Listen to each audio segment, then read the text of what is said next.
So hello class 10, welcome to R K home tuition. আশা করছি তোমরা সবাই ভালো আছো।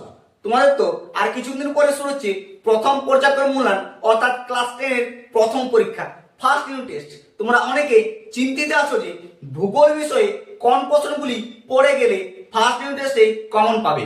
মান 5 তোমাদের আজকে বাছাই করা এমন 6টি সাজেশন দেখিয়ে দিব, সেই 6টি করে যাও।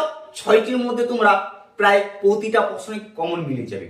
প্রতিটা প্রশ্ন ধরিয়ে এমন ভাবে বুঝিয়ে দেবো যে প্রশ্নগুলি পড়ার 100% চান্স আছে। আর চ্যানেলটিতে নতুন হলে সাবস্ক্রাইব করতে ভুলো না। সাজেশনগুলি ভালো লাগলে বন্ধুদেরকে অবশ্যই শেয়ার করে জানিয়ে দাও।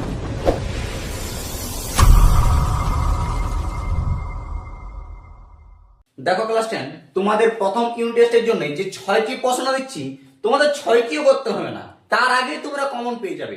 দেখো এমন ভাবে কমন গুলি বাছা আছে, প্রতিটা মুখস্থ করে যাও, তোমরা 100% গ্যারান্টি এর মধ্যে তোমরা লিখে আসবে। ঠিক আছে, দেখো প্রথম প্রশ্ন সবচেয়ে গুরুত্বপূর্ণ হচ্ছে নদীর ক্ষয়কার্যের ফলে সৃষ্ট ভূমিরূপগুলির বর্ণনা দাও। ঠিক আছে, নদীর সঞ্চয় কার্যটি এবছর পড়েছিল। তোমার এই দাদি দিদি গুলাকে বা বাধ্যমিক স্টুডেন্ট গুলাকে আমি বলেছিলাম যে নদীর সঞ্চয় কার্যটা এবছর পড়ছে, হুবহু মিলে গেছে। কিন্তু তোমাদের প্রথম ইউনিটে হচ্ছে নদীর ক্ষয় কার্যটা দিতে চলেছে। ঠিক আছে, তাই এইটি ভালো করে মুখস্থ করে এইটি দেখবে কোন মিলে গেছে প্রথমে। দ্বিতীয় প্রশ্ন হচ্ছে আরো বেশি গুরুত্বপূর্ণ, হিমালয়ের ক্ষয়কার্যের ফলে সৃষ্ট ভূমিরূপগুলি বর্ণনা দাও।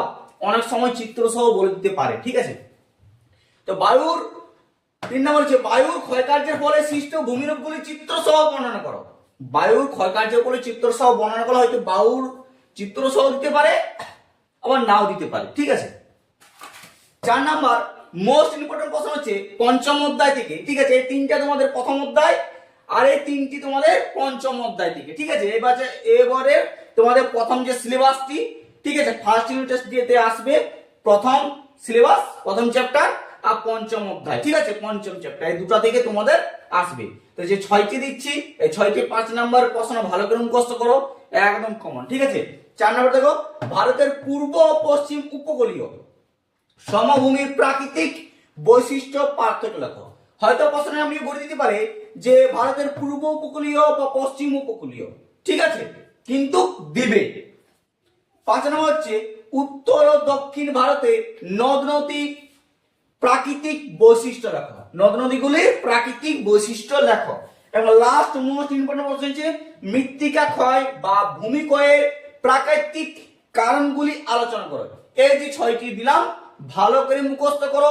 তোমরা 100% শিওর এখান থেকে তোমরা 5 নাম্বার জয়টি দেখ করে আস।